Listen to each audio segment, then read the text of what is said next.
Saya Muhammad Firdaus bin Saif daripada Selayang.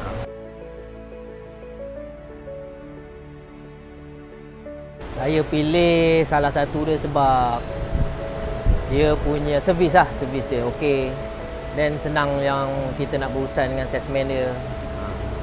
Antara tu lah yang okey lah. Setakat ni memang saya berpuas hati lah. Saya boleh bagi dia 5 star lah.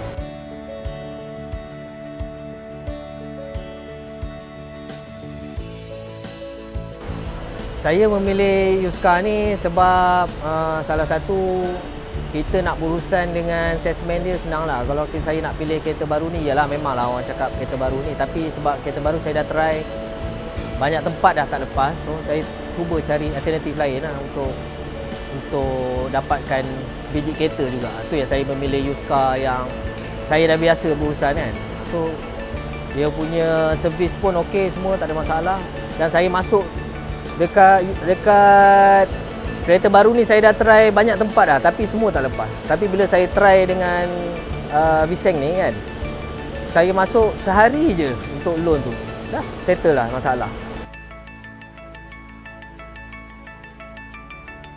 Dia atas kita lah kalau kita pakai kereta baru tapi kita pakai pun macam kereta kita tak jaga, tak apa kan. Sama je. Kalau dengan Yuska ni dia dah check lah sebelum masa dia ambil kereta pun dia dah tahu dah kereta ni macam mana daripada segi condition semua kan, dia dah check lah. So kita yakin dengan Yuska tu dia boleh bagi kita satu produk yang berkualiti, okey, tak ada masalah, sama je.